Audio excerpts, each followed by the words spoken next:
Hi everyone, Steve from the Audiophiles. Welcome. I'm here at the Hi-Fi Center at 433 Carroll. All of your high-end equipment needed. If you need anything, check us out. Hi-Fi Center, 433 Carroll. Incredible stuff here. Speakers, stereo equipment, turntables, you name it. Today, special episode, another Mobile Fidelity, Analogue Productions, Roundtable discussion and news. I have two incredible guests I'll introduce to you right away. But if you haven't already, please subscribe to my channel. Click that subscription button. It helps me out a ton. Thank you for all your support on my channel and all the great comments. Guys, I really appreciate it. Glad you're enjoying the comment. And of course, stick around. I've got other great guests and some fun stuff that I'm working on in the near future for my channel. So thank you so much. Let's get to it. Mobile Fidelity, Analogue Productions, Roundtable, news and discussion. We'll see you on the other side of the Audiophiles.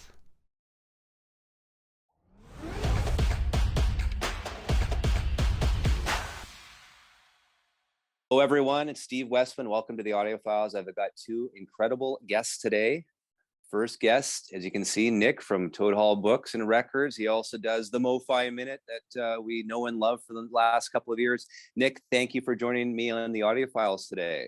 Absolutely, excited to be here. Very excited to have you. And of course, Mr. Nathan Goss does a lot of different record reviews and the different MoFi forums and sites on Facebook. And again, you're back by popular demand, Nathan. I had a bunch of viewers ask for you to come back. So I mean, that's pretty cool. So thank you for coming back and joining us here today. I think this will be a fun. I guess I've been calling it the Mobile Fidelity and Analogue Productions Roundtable News and Discussion, something like that. Anyways, it's been quite popular. We've had a lot of great positive feedback. This is my third week doing it. So guys, thank you for joining me again. I think I want to start off with news today, audiophile news. I think, Nick, I'll let you start with that because I know you came back from a pretty exciting trip.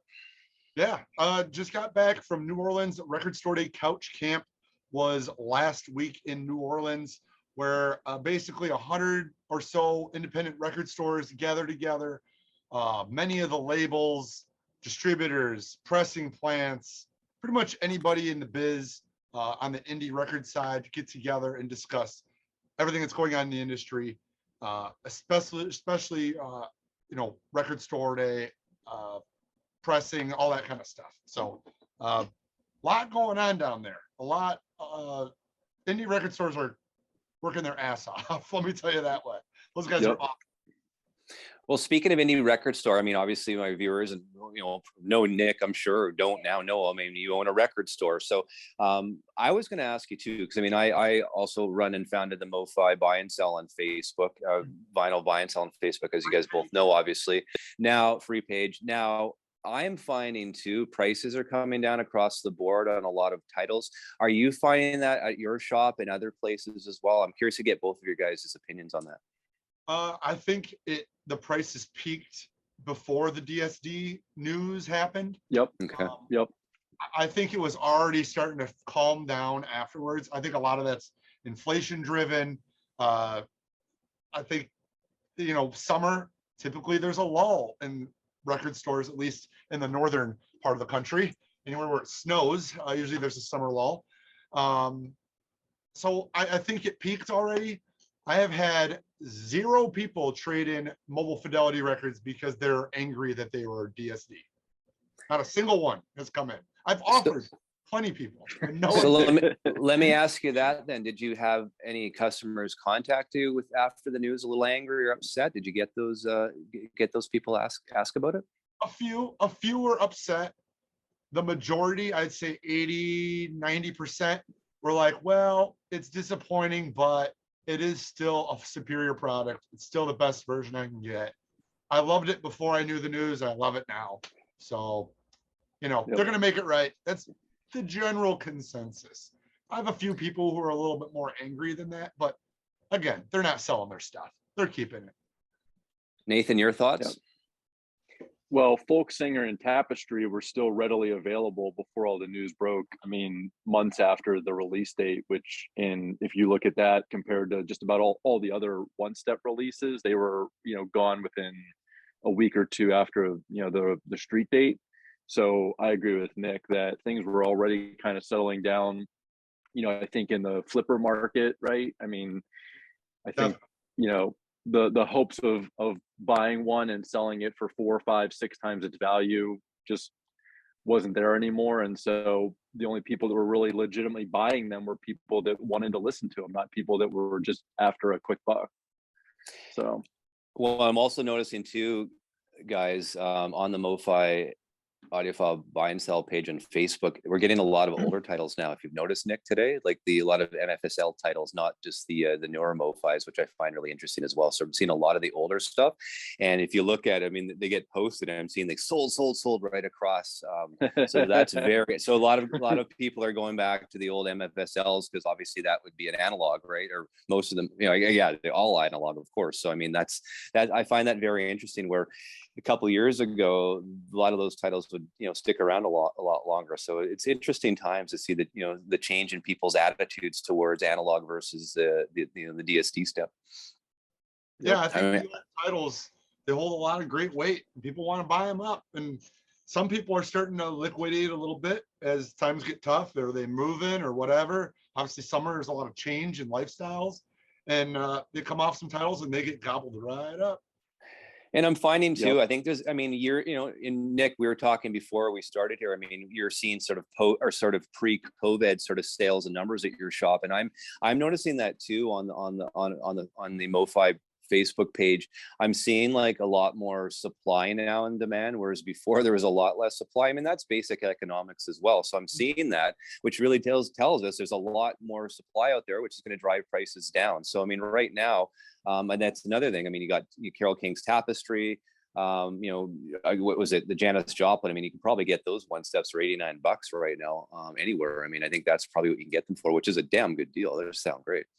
Yeah. And there was previous versions of that. So if you look at the Tapestry, if you look at Pearl, there was already a previous version that they had released. And then if you look at Folk Singer, Analogue Productions already did a killer version of that too.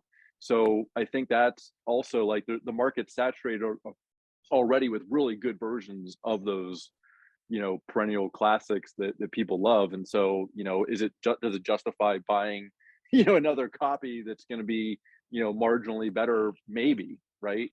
And in some cases, not even. I know some people were real thrilled with the Tapestry one step compared to the older MoFi issue, and I know a lot of people prefer the Analogue Productions version of Folk Singer over the one step. And we know. Have been Go ahead, Nick.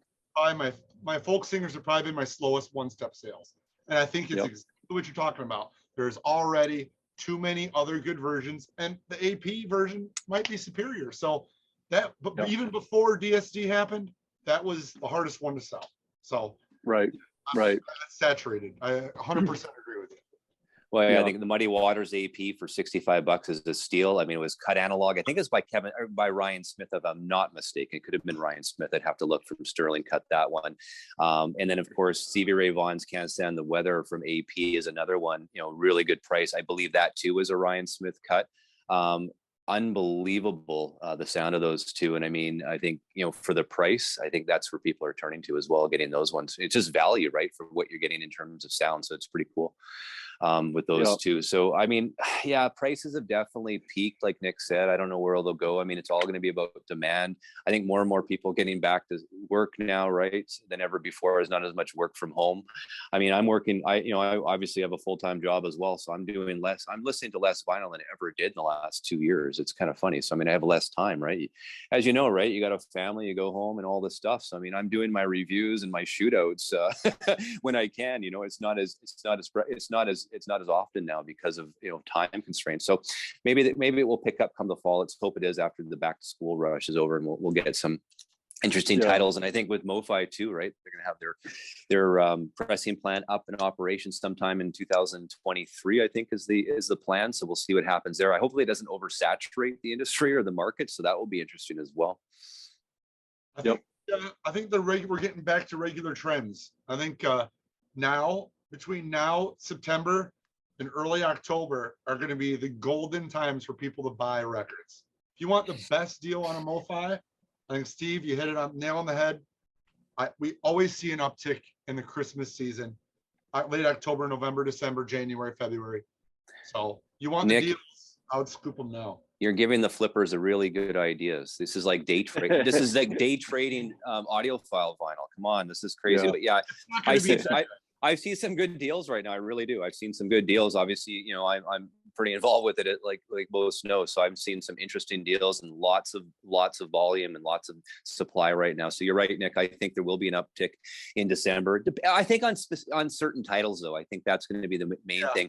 I'm still waiting for MOFI to come out with their mastering chain information on the two digital. What is it? The Nightfly and Eric Clapton, and also too. I mean, you look at their Dire Straits, right? We know those are digital sources, and some of them were like a clone digital copy. I think some of the mastering chain they mentioned on their website as well. So I find that very interesting. Yeah. So Nathan, you had some more, I guess, more MOFI news, and you had looked at a couple of things on the MOFI website that you wanted some I guess confirmation or clarification on. Yeah, there's two kind of weird anomalies. You know, for the last couple of years, one of the questions that I always had is, why does Santana 3 have the OMR banner on the SACD, but on the LP, it has the MFSL banner going across, which, you know, customarily has always been that if it doesn't have the OMR banner, that they can't verify that original tapes were used. If they weren't 100% sure, then they would put the MFSL banner across there. So that's one title that, for me, it is night and day difference between the SACD experience and the LP experience. The SACD is light years beyond that LP, which I think was a flat transfer. They neutered it. There's no dynamics in that LP pressing, which is a travesty, because that is my personal favorite Santana record. I mean, I love Abraxas. Don't get me wrong. That's a great sounding record. It's a great, masterful record. But Santana 3 for me is where it all comes together. I mean, it's just a masterful album. And for them to just, you know, kill the dynamics on that with the LP, it's like such a travesty. So that's a weird one. And then the other weird one is the Tiger Lily, released in 2007. It's a 45 RPM 2 LP set, and according to the website update that they did, that one is indicating DSD 64 on it. So that kind of raises some flags, because we were informed that the Tony Bennett title was in fact the first DSD title, which I think was released in 2015 or 2014, somewhere in that ballpark. And so now we're talking potentially going back as far as 2007. So that's one that I think, you know, a lot of fans and consumers would like to get some answers to, as to, was it in fact as far back as 2007? So, I mean, people are joining this my channel for a reason, because obviously I try to get some information and get, you know, basically find out your answers. And so I did. I would talk to Mobile Fidelity's customer service. I mean, tongue in cheek, I know a lot of people have in the past and been told certain things, but I mean, I do have a relationship with Mobile Fidelity's customer service, and they then relayed it to the right people. So it's not just some, you know, 20-year-old kid that's answering the phone, just basically giving me some sort of script. But right now, they're still Mobile Fidelity. I was told by Mobile Fidelity that they're still updating their website, and they're still having to sort of go back. So there's a big possibility that no, the Tony Bennett, it was not the first DSD, and it might be the Tiger Lily. They're not 100% at this point, but that's basically what they're looking at. And I was told that at some point in the near future, there will be an updated list, and then just to be patient on it, because they are working hard, and they did say that we want to be 100% transparent going forward, and we will be, but just give us some time. And I said, okay, I'll relay that to my viewers. So it will be happening. And so they will update it. If there was a mistake made, they will give an update for it, but just to be patient, because they're going through a lot. They're trying to get this right, trying to make it right. And I believe that they will. So, I mean, I think that's really admirable of them, considering, you know, a lot, like Nick was saying, there's some people that are really upset. Others really don't have a problem with it. It just, whatever sounds the best, go with it. And then you were asking about SACD, the Santana 3 SACD, that's the OMR banner versus the MFSL silver label. I was also asked that question, and they're also going to come up with some updates on their website sooner. And apparently that some of the silver labels they're going to come out with some of the transparency on the mastering chain, and there's going to be some, they're going to say that some of these silver labels are actually from the master tapes. So that will be interesting to see which ones will be announced from the master tapes. So that will be interesting news. So not every single silver label was from a second gen copy. So some of them were from the masters. And I always thought too, and I know we were talking about this before we started this, but I always thought maybe, side one was from the master and maybe side two was from a second gen or not verified, or maybe there was a problem with the second side, so they use the backup tape. So it'll be really interesting to see. I'm really curious to see on the silver labels the mastering, the transparency of the mastering chain and the links there, because it'd be neat to see. I mean, hopefully, and I don't think they really release much of the silver label stuff, have they? I haven't looked today on the website, so if you can verify that or correct me, that's fine. Yeah.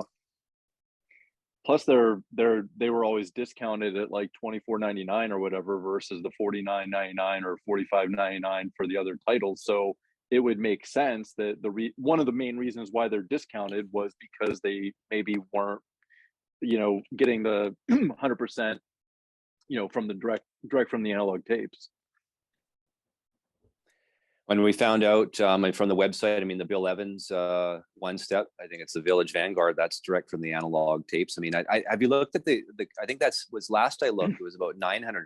I'll be curious to know if that goes up in value. Yeah, about still 900.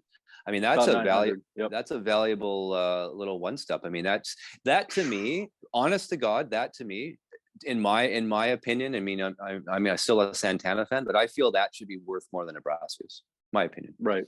Yeah. Nick, you want to weigh in on that? It's just more rare. The Santana is just more rare. Okay.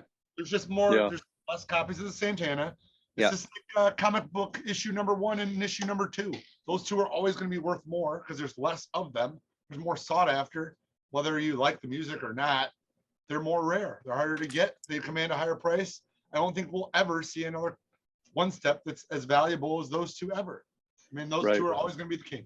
I have bias as well because I'm so pissed off at myself for not picking it up in 2016. I'm like, $99 for this thing? What is this thing? 99, and that's US. I'm Canadian, so when you convert it all that stuff, it's expensive, right? Yep. And that's the thing too, Nick. I know you and I've done some business dealings together over the years, and I mean, one steps for a Canadian when the smoke clears, the shipping, the exchange, the duty, it lands on my door. It's about $250 Canadian for my Eric Clapton. So it's a hit, right? It's a big hit. So I'm not about to go out and buy all the Van Halens that are coming out. I'll probably get 1984 because that's the one that I sort of grew up on, had the cassette when I was 13 years old or 14 years old. But I mean, other than that, I'm not too interested in that. Of course, I still have my pre-order in for Michael Jackson's Thriller, and I'll continue with that. Yeah. Pricing but they gotta look at their pricing again because the market dictates. So. But if you think about it, the Bill Evans, it was only available as a one step. The Braxis, there was already a previous MOFI release plus an SACD. So the only way to get Sunday at the Village Vanguard from Mobile Fidelity is that one step. Yep, it's fair. Or if you want to drop I don't own it, but it does sound incredible. I've listened to it. I don't own it, but it does sound incredible. Or drop $1,000 and buy the box set from AP. That's now on back order, right? So which is an analog cut. Yep. I want that box set, but it's like, man, $1,000. Like I said, $1,000 US for me when all the smoke clears. My wife's not going to be happy when she sees the credit card bill of like $1,700. I don't think I can talk my way out of that one. So I think we're going to leave it at that. Yeah. And I'm a huge Bill Evans fan. I have a lot of his stuff, but I mean, I don't know. I just can't justify it. But I mean, I love all of his stuff. I mean, to have that one step as the only analog cut from MOFI is I think pretty special. Yeah, for sure.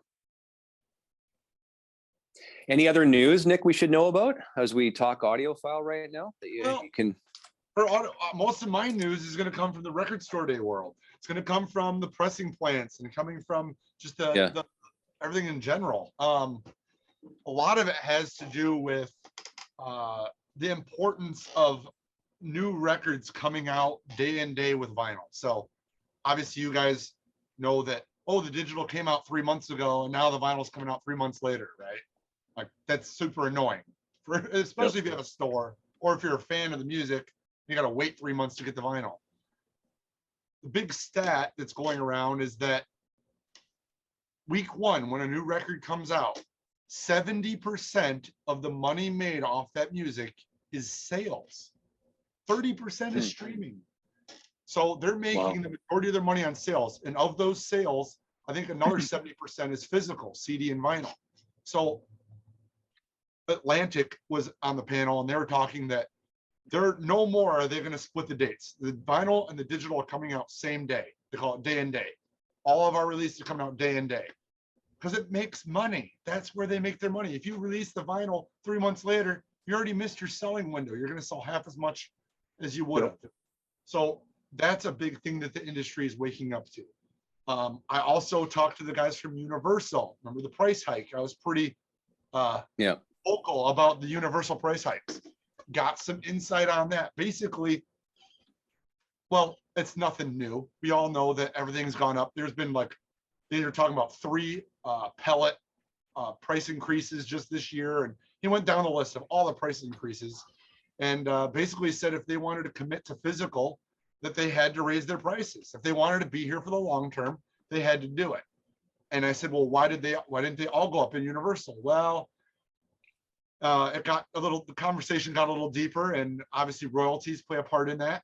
But a lot of it, more of it has to go with catalog titles. So for instance, a new record comes out, the artist just wants it in the record stores. They want it out. They want everybody to see it. They will discount that product, very small margins, to move it, to get on the Billboard chart. Once you're on the Billboard chart, you get radio placement and everything else comes from that, right? Touring and all that stuff. After a record's been out for 3 years, it goes to the UME label.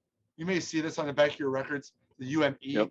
That's their catalog label. So everything under the Universal umbrella that becomes 3 years old, it goes over to that guy and he's in charge of reissuing it.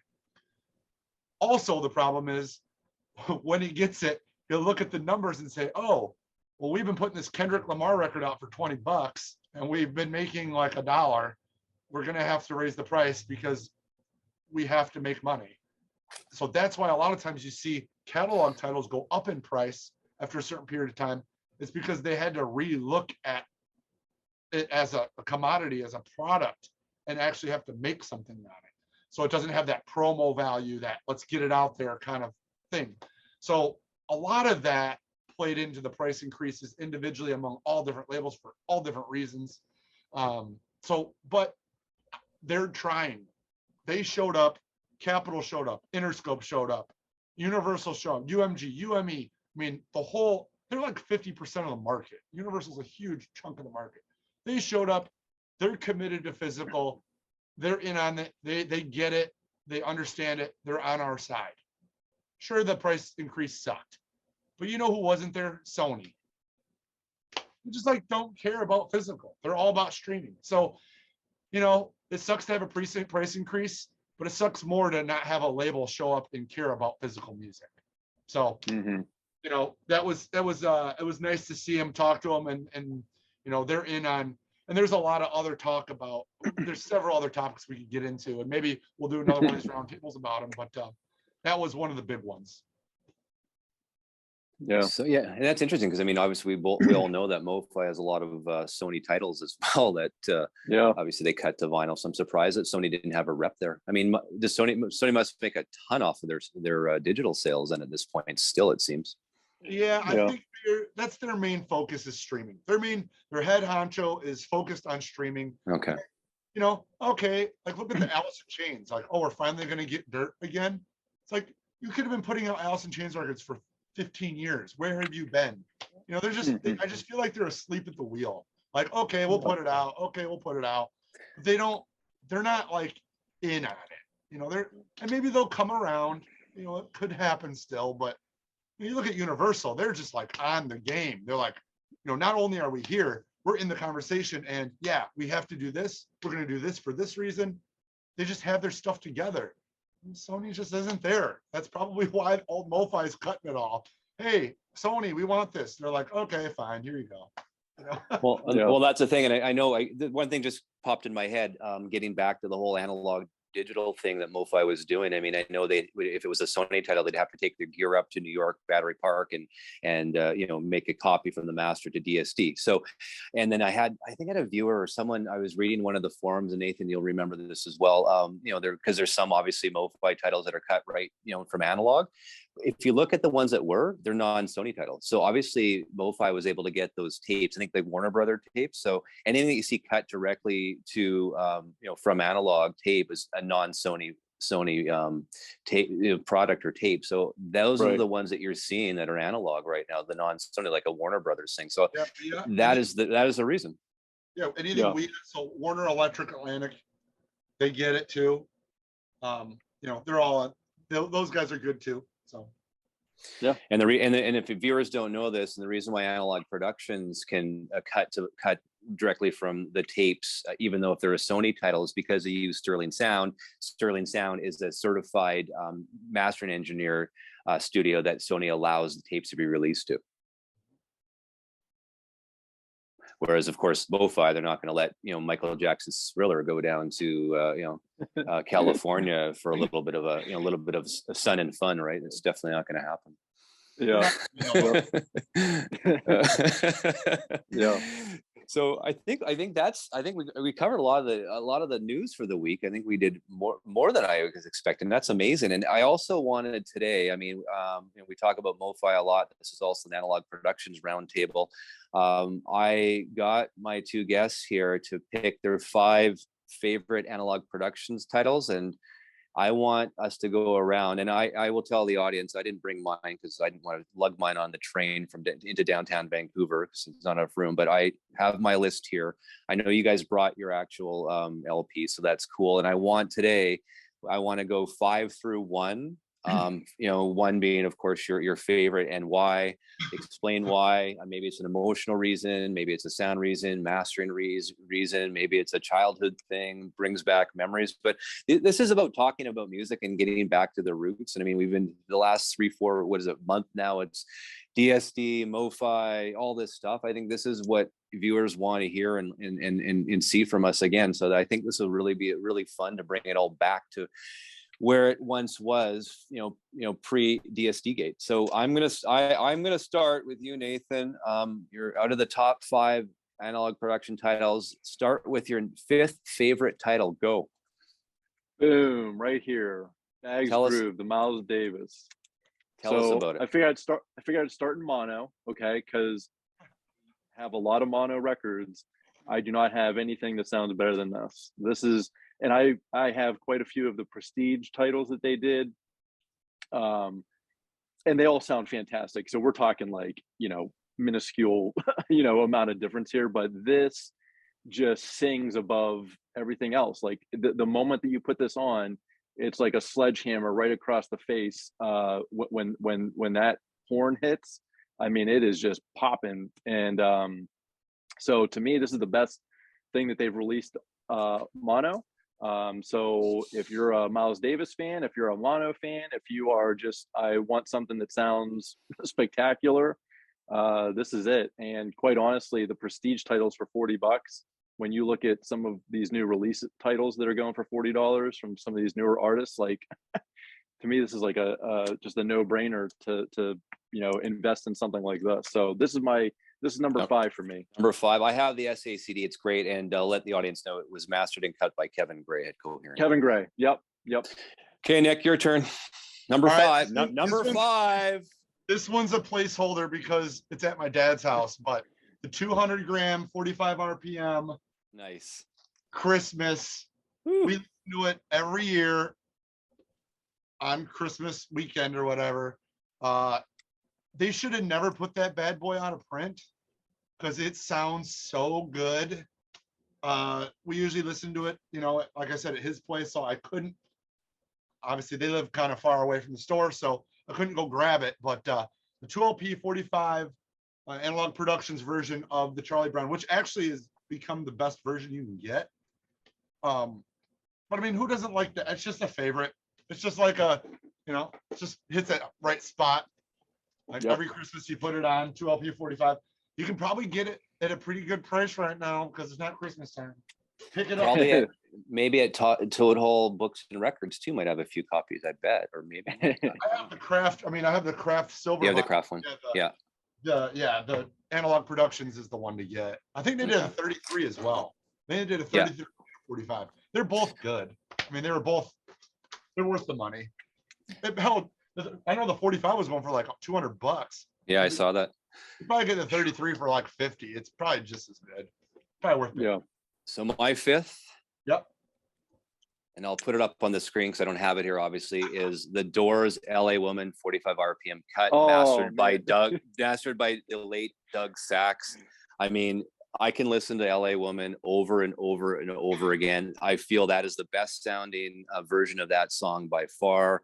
Again, cut from the analog tapes. I mean, when Analogue Productions and Chad did that, and I think Chad even told me in the interview I had with him, I mean, no, I think they wanted to use digital. And Chad's like, no, I want this cut from the analog. So, I mean, it was cut from the analog by Doug Sax. I mean, what more can I say? I mean, I love that album. I've always loved that album, but I mean, again, it cut at 45. You're getting to hear all of the master tape and what was on that. So it's a real joy to listen to. Yep. I think those are Nick, I think those are actually, you can probably get those for $60 still on the Analogue Productions website, if I'm not mistaken. I don't know if they're sure if they're back ordered though. Yeah. I mean, no, you can get them right now. Back ordered nowadays, but yeah, I think they're still in print. And then I would, if you don't have them, guys, buy that. It's a great value. Okay. Number 4. Go, Nick, your turn. Again. Or yeah, whatever. I'll switch it up. I'll go Nick now. All right. Well, it's weird you're talking about that record because I got it right here. and this is I wanted to do this blind. This is perfect. So LA Woman, $60 right now. Tell me why it's your pick. You're copying me, I think, probably. Well, I'm number 5 on that one. First of all, I think it was my first 45 cut. And look, we had 50. It was $51 at the time because this thing came out and it says 2012 on it, guys. I mean, this thing's been in print forever. That was my first Analogue Productions one as well. I forgot to mention that, is LA Woman. So yeah. I think because they did season 33 as well, right? They did. I don't think so. They came in a box because you could get them a 45 box, and I think they did a 30. Maybe they didn't do a 33 box. I think it was 45, but they got the CD compilation though too. I don't think it's 40. I think it's only cut 45. Again, I could be wrong, but yeah. Yeah. Literally the same reasons, but it was my first 45 cut. I picked it up. Someone traded it in the store probably, I don't know, 10 years ago, and I was like, I gotta have it. And for all the reasons you loved it, and because it was my first. And I'll tell the viewers, Nick also sleeps with it underneath his pillow every night too. That's how much he likes it. So okay, Nathan, go number 4. So here's what's funny is LA Woman was actually in my list until last night. I'll show you the title that replaced it here in a little bit. Now you tell us that. Sure. But here's my number 4, the Bluesy Burrell, the Kenny Burrell. Put it up a bit so the viewers can see it. Yeah, there you go. Very nice. Not exactly the greatest cover for an album, but this is also Kevin Gray. The stereo on this, it blew my mind. Like when I played this, first off, the width of it is it's like the total edges of your room, like the sound stage is the total edges of your room, right? And when Coleman Hawkins sax comes in the right channel, it is like a uppercut of sound. I mean, it doesn't come in until about 1:30 of the first track. So you're sitting there and you're just getting like lulled into this thing. And then the sax just comes sweeping out of that side. And even though I know it's coming, like it's still just, it's like just smacks you right across. I mean, it is. So if you want a really good stereo pressing of any album, like this is just like unbelievable. This is the one to get. So got to get this one. I mean, this is one of my favorite titles ever right here. Nick, number 4.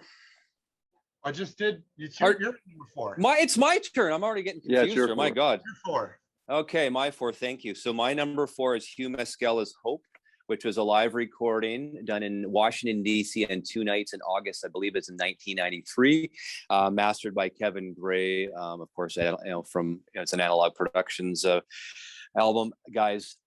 Incredible recording. I mean, for a live recording, they nailed this one. You almost feel like you're in, I don't know if they were in a concert hall or some sort of bar or whatever, but man, it's incredible sounding. I mean, Mescala was actually Paul Simon actually really listened to his music a lot before he cut Graceland back in '86, and he actually did tour with the Graceland album, Pew did with Paul after that album was cut. So Graceland, you'll hear a lot of the similarities in Graceland to Hugh's work on this one. So definitely, guys, if you want an incredible sounding album that I think sounds incredible live, yeah, this is the one to own. I'm not sure what they're going for right now, but they're pretty scarce, that's for sure. Yep.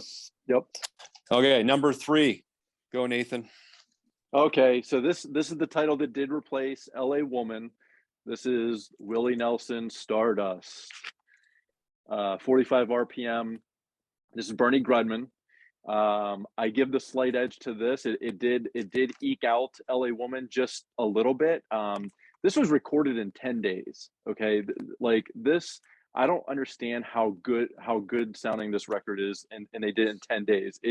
The vocals, Willie's vocals on this, I mean, he's right there in the room with you. Like even if you're not a Willie Nelson fan or a country fan, or even like these are all 10 pop songs of the time or whatever, like this album is just, it's incredible. It really is. The vocals in particular are just right there, sitting right above the band, as they should be. They're crystal clear. And then the other thing is the harmonica. When the harmonica comes in, I mean, it's like a freight train whistle in your room. I mean, the clarity for this album, this won, I think, best male country vocal, won a Grammy. Willie did for this album. So this is a great, again, you don't have to be a fan of this music, but if you just like good sound, I mean, this record has got to be in your collection, and it's way better than the Silver Label MoFi edition that they did. So this is the one to get.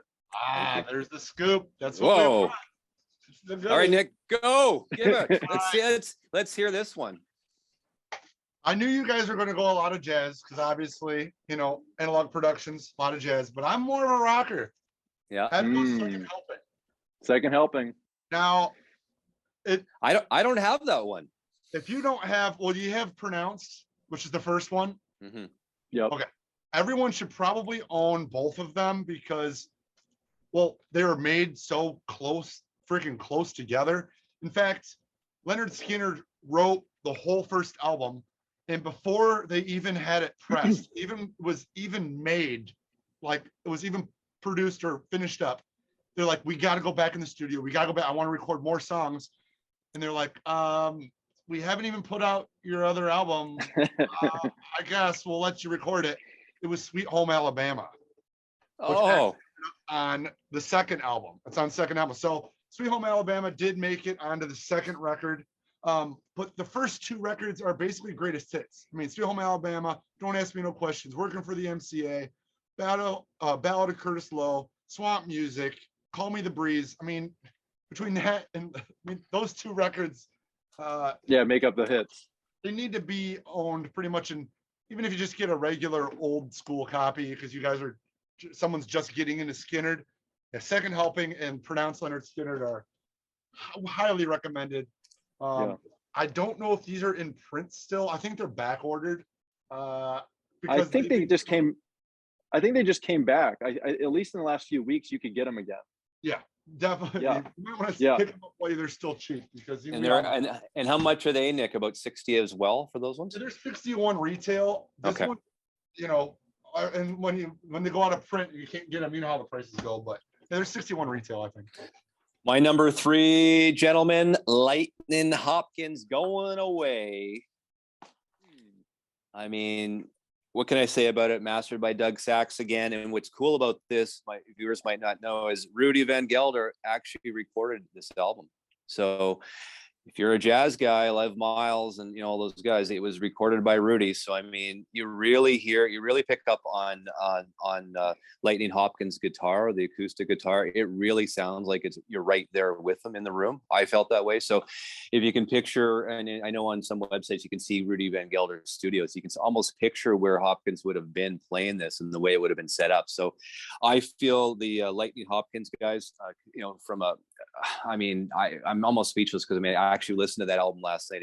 It's incredible. If you don't have it, for the price. I think that one's a $50 record right now. It's a really good deal. 33 RPM, again, mastered by Doug Sachs. Amazing. Yeah. It's a good pick. Thank you. Okay, number 2, Nathan, go. Okay.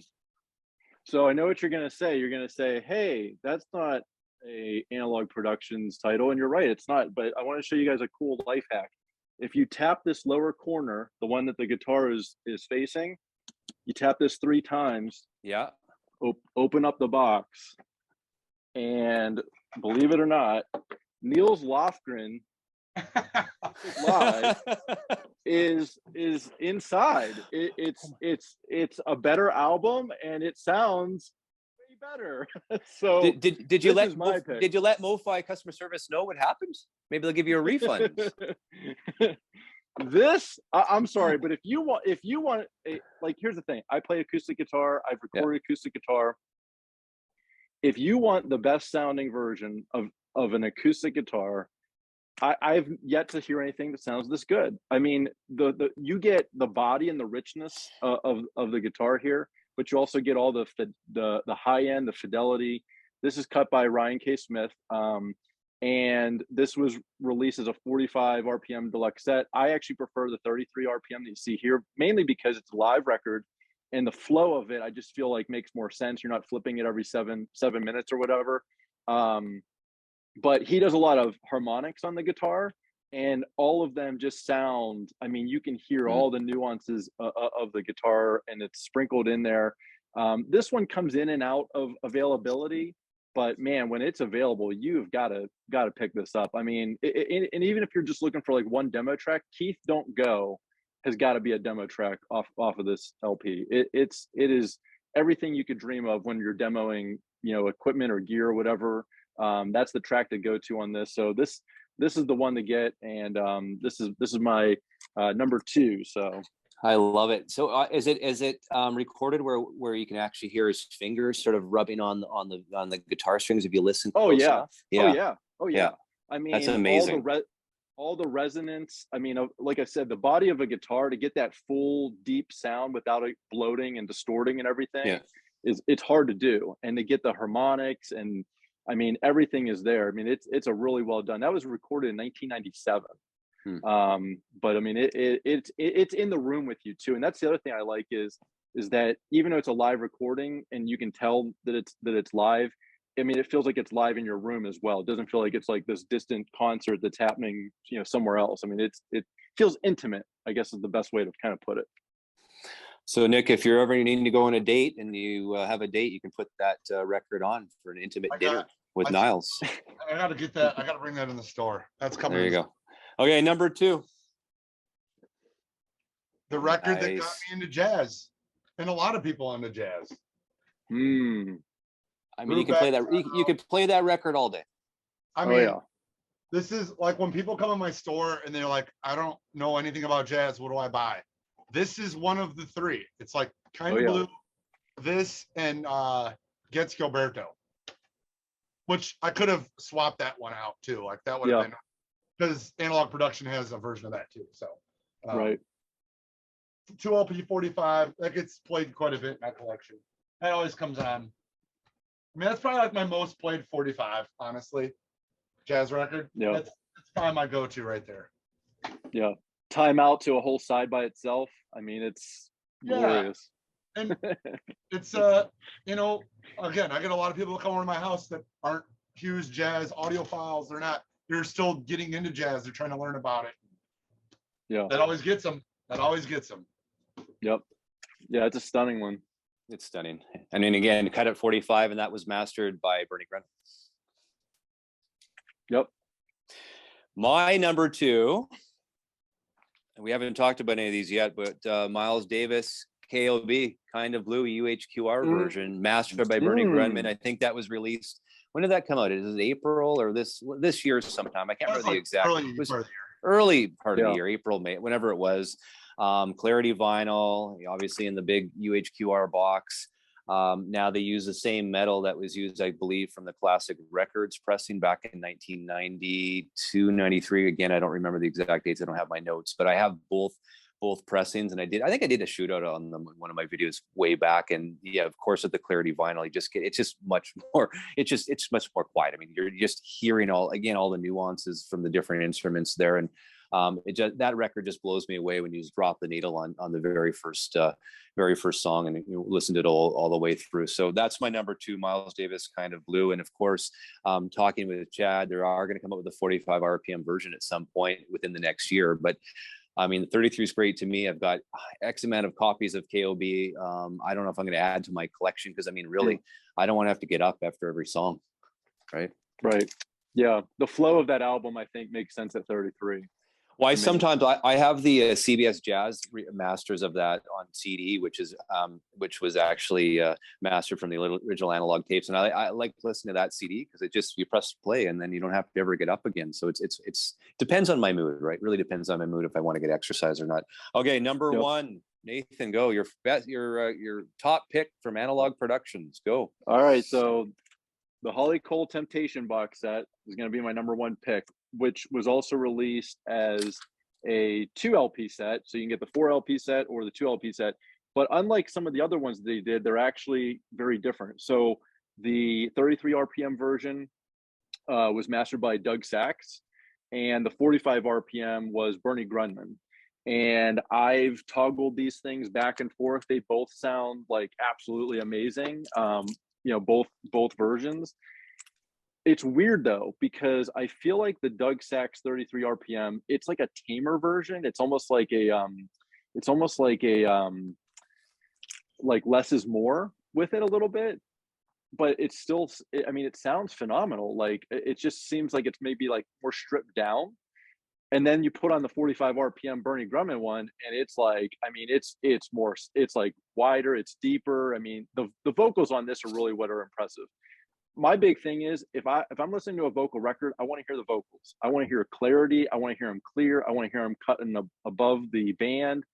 And this is one of the best vocal, records that you can have. I mean, of course, it's all Tom Waits cover tunes.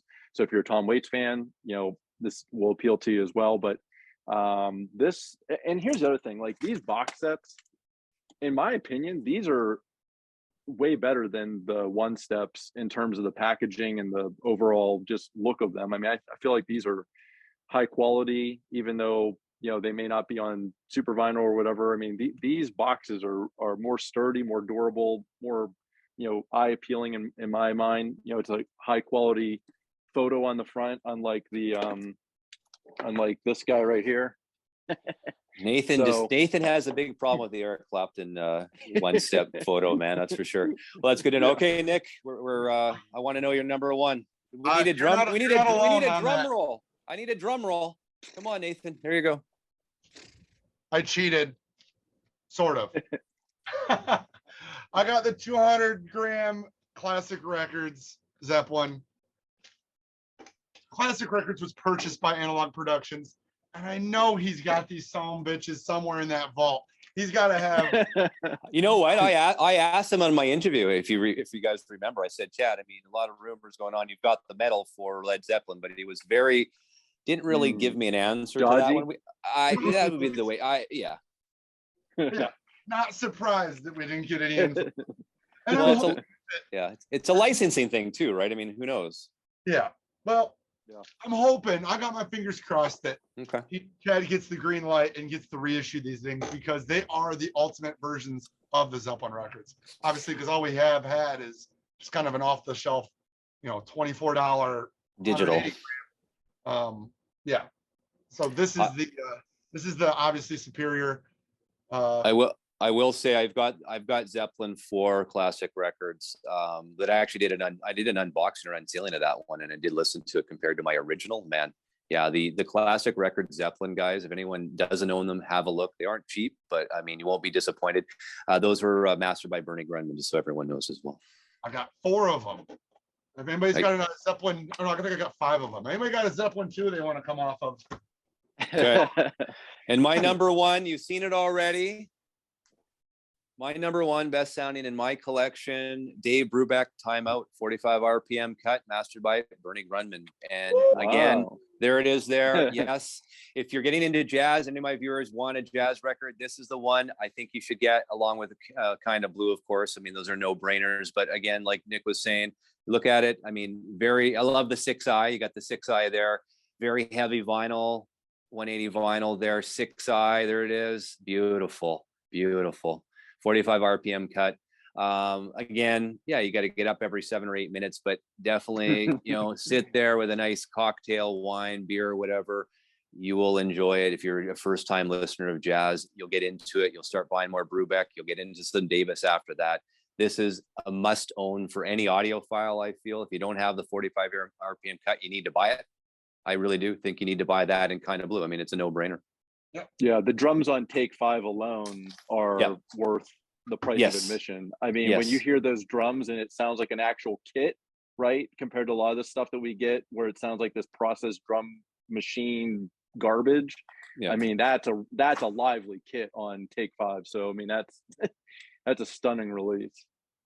Well, gentlemen, we did it. I tried to get it in 30 minutes, but I was a little bit over. But I thank you for your time. I think this has been an awesome roundtable, and I'm going to have you guys back. I'm probably going to get a lot of demand for both of you back, and promise me you'll come back and we'll do it again.